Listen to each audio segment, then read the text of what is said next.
അപ്പോൾ എല്ലാവർക്കും നമസ്കാരം. നമ്മൾ ഇന്നിവിടെ ചെയ്യാൻ പോകുന്നത് എന്താ വെച്ച് കഴിഞ്ഞാൽ താറാവ് റോസ്റ്റാണ്. ഇത് രണ്ട് രീതിയിൽ നമ്മൾ വെക്കാറുണ്ട്. പാല് പിഴിഞ്ഞും വെക്കാറുണ്ട്, പിന്നെ സാധാരണ പാല് പിഴിയാതെയും വെക്കാറുണ്ട്. അപ്പോൾ നമ്മൾ പാല് പിഴിയണില്ല, കാരണം അതിന് കുറച്ച് സമയം എടുക്കും, പിന്നെ കുറച്ച് മടിയുണ്ട്, അത് കാരണം അത് ചെയ്യുന്നില്ല. അപ്പോൾ നമ്മളൊക്കെ അതിന് വേണ്ട ഇൻഗ്രീഡിയൻസ് പറഞ്ഞുതരാം. അതിന് വേണ്ട ഇൻഗ്രീഡിയൻസ് എന്ന് വെച്ച് കഴിഞ്ഞാൽ ഒന്ന് നമ്മുടെ പച്ചമുളക്, ഇഞ്ചി, കറിവേപ്പില, പിന്നെ സബോള, വെളുത്തുള്ളി. പച്ചമുളക് ഒരു 8 പച്ചമുളക്, ഇടത്തരം പച്ചമുളകുകൾ, പിന്നെ 2-3 കഷ്ണം വലിയ ഇഞ്ചി, ഒരു 4 ഇതള് വേപ്പില, 1.5 വെളുത്തുള്ളി, ഒരു 2 ഇടത്തരം സബോള. ഇതാണ് നമുക്ക് വേണ്ടത്. പിന്നെ മുളക് പൊടി, മല്ലിപ്പൊടി, മഞ്ഞപ്പൊടി. മുളക് പൊടി ഒരു 3 സ്പൂൺ, മല്ലിപ്പൊടി ഒരു 1.5 സ്പൂൺ, ഗരം മസാല 1 സ്പൂൺ, കുരുമുളക് പൊടി ഒരു സ്പൂൺ, മഞ്ഞപ്പൊടിയും 1 സ്പൂൺ. അപ്പോൾ എരിവ് നിങ്ങൾക്ക് ജാസ്തി വേണമെങ്കിൽ കുരുമുളക് പൊടി ജാസ്തി ഇടാം. അത് ലാസ്റ്റ് നിങ്ങൾ എരിവ് നോക്കിയിട്ട് കുരുമുളക് പൊടി ഇടാൻ കുഴപ്പമില്ലാത്ത കാര്യമാണ്. പിന്നെ ഇതിനിപ്പോൾ വേണ്ട താറാവ് ഇതാണ്. ഇത് ഏകദേശം ഒരു 1.800 അത്രയുമുള്ള താറാവാണ്. നമ്മൾ ഇതിനെ ആദ്യം ചെറിയ പീസായിട്ട് നുറുക്കണം. അപ്പോൾ ചെറിയ പീസായിട്ട് നുറുക്കുന്നതിനേക്കാൾ മുമ്പ് നമ്മൾ ശ്രദ്ധിക്കേണ്ട കാര്യമുണ്ട്. കണ്ടോ, പപ്പുകൾ ഇരിക്കണം, കണ്ടോ ഇവിടെ. ഈ പപ്പൊക്കെ നമ്മൾ ക്ലീൻ ചെയ്യണം, എന്നാലേ അത് വൃത്തിയായിട്ട് കിട്ടുള്ളൂ. കണ്ടോ, ഇവിടേക്കും പപ്പുകളുണ്ട്. അപ്പോൾ ആദ്യം ഒന്ന് നല്ലോണം കഴുകിയതിന് ശേഷം പിന്നെ പപ്പുകൾ കൈകൊണ്ട് പറിച്ച് കളയുക, കത്തി കൊണ്ടൊന്ന് ചിരണ്ടും ചെയ്യുക. അപ്പോൾ ഏകദേശം നല്ല ക്ലിയർ ആവും.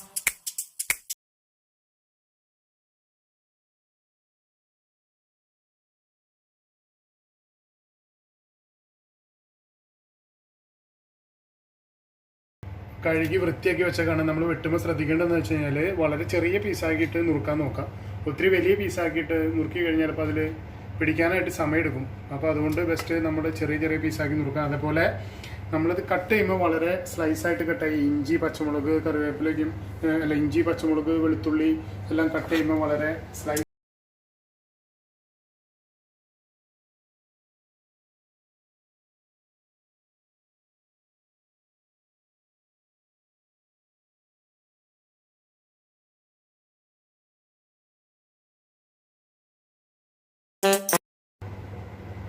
നേരത്തെ ഒരു കാര്യം പറഞ്ഞപ്പോൾ അത് വിട്ടുപോയി. നമുക്കിതിൽ തക്കാളി കൂടി ആവശ്യമുണ്ട്.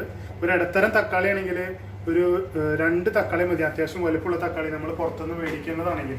ഇതിപ്പോൾ നമ്മുടെ വീട്ടിൻ്റെ ഇവിടെ അടിയിൽ തോട്ടത്തിൽ ഉണ്ടായതുകൊണ്ട് കണ്ടോ, ഇത് ചെറിയ തക്കാളി. അപ്പം നമ്മൾ ഇതിന് ഒരു 5-6 എണ്ണമെങ്കിലും എടുക്കും ഈ ചെറിയ തക്കാളി. അപ്പോൾ നമ്മൾ സാധനങ്ങളെല്ലാം അരിഞ്ഞ് നല്ല ക്ലിയർ ആയിട്ട് ഇരിക്കുന്നുണ്ട്. ഇപ്പോൾ ഇനി നമ്മളടുത്ത് നമ്മുടെ പാത്രം ചൂടാവാക്കട്ടെ. ചൂടായി കഴിഞ്ഞ് കഴിഞ്ഞാൽ അപ്പോൾ തന്നെ നമ്മൾ അതിലേക്ക് വെളിച്ചെണ്ണ ഒഴിക്കണം. പാത്രം ആയതുകൊണ്ട് ചൂടായിട്ടുണ്ട്. അധികം വെളിച്ചെണ്ണയുടെ ആവശ്യമില്ല, കാരണം ഇതിനകത്ത് ഒത്തിരി നെയ്യ് വരും താറാവിൻ്റെ.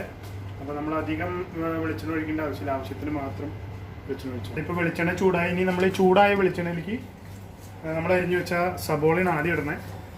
സബോള ഇട്ട് ചെറുതായിട്ട് ഒന്ന് മൂത്ത് വരുമ്പോൾ മാത്രം നമ്മൾ മറ്റുള്ളതെല്ലാം ചേർത്താൽ മതി. സബോള ചേർത്തു. സബോള ചെറുതായിട്ട് വഴറ്റാണ്.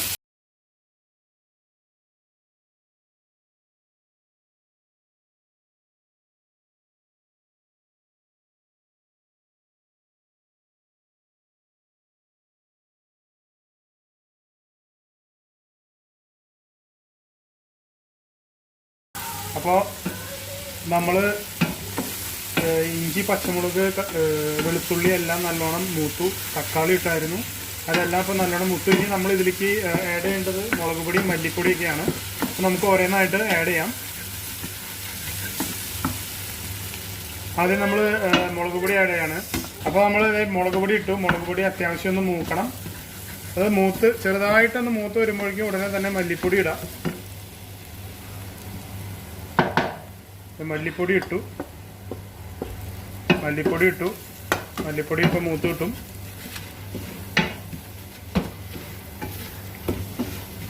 ഇനി നമ്മൾ ബാക്കിയുള്ള ഇൻഗ്രീഡിയൻസ് എല്ലാം ഇടാം. അപ്പോൾ ഏതാണ്ട് എല്ലാം നമ്മൾ കംപ്ലീറ്റ് ചെയ്തു. ഇനി കുറച്ച് നേരം കൂടി നമ്മൾ നല്ലോണം ഇളക്കി കൊടുക്കാം. എണ്ണ ഒഴിക്കേണ്ട ആവശ്യമില്ല. എണ്ണ ഇനി ഒഴിച്ചു കഴിഞ്ഞാൽ പിന്നെ അവസാനം നമുക്ക് ഒത്തിരി ഓയിലി ആവും കറിയിൽ. ഇതെല്ലാം ഒന്ന് മൂത്ത് കഴിഞ്ഞ് കണ്ടു കഴിഞ്ഞാൽ പിന്നെ നമുക്ക് താറാവ് ഇതിലേക്ക് ചേർക്കാം. അതിന് മുമ്പ് കുറച്ച് നമ്മൾ എടുത്തു വെച്ചിരിക്കുന്ന വേപ്പിൻ്റെ എല്ലാം കൂടി ഇടാം. എപ്പോഴും ശ്രദ്ധിക്കേണ്ടത് ചെറിയ തീയിൽ വേണം താറാവിനെ വേവിച്ചെടുക്കാൻ. പെട്ടെന്ന് നമ്മൾ വേവിച്ച് എടുക്കാൻ നോക്കരുത്. അപ്പോൾ വേവായിരിക്കും, എന്നാലും അതിലേക്ക് എല്ലാ കാര്യങ്ങളും പിടിച്ചൊന്നും വരില്ല. ഏതാണ്ട് നല്ലോണം മൂത്തിട്ടുണ്ട് എല്ലാം. ഇനി നമ്മൾ താറാവ് ചേർക്കണം. താറാവിൽ വെള്ളം ഇടേണ്ട ആവശ്യമില്ല, ഒഴിക്കേണ്ട ആവശ്യമില്ല. കാരണം ഇതിനകത്ത് കുറച്ച് വെള്ളം ഉണ്ടാവും.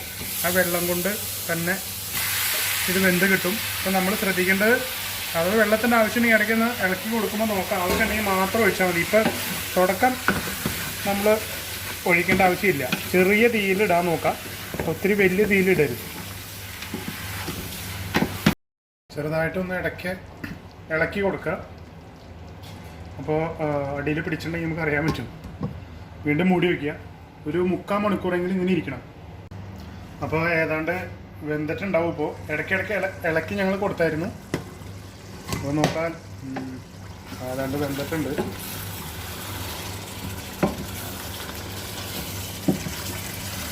നല്ല വെള്ളമൊക്കെ പറ്റി നല്ല തിക്ക് ഗ്രേവി ആയിട്ടുണ്ട്. ഇനി നമുക്കിത് ചോറിൻ്റെ കൂടെയോ അല്ലെങ്കിൽ ചപ്പാത്തിയോ ചോറിൻ്റെ കൂടെ കഴിക്കുന്നതായിരിക്കും കൂടുതൽ ടേസ്റ്റ്.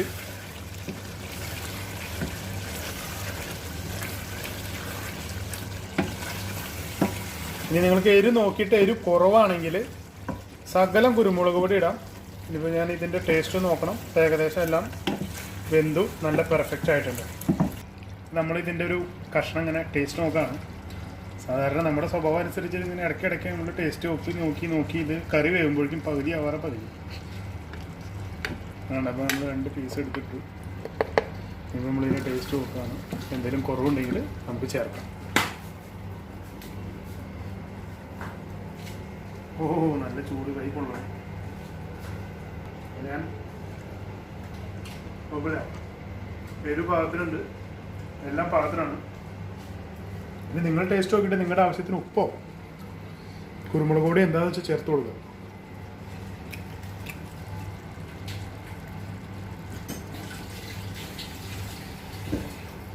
താറാവ് കറി റെഡി.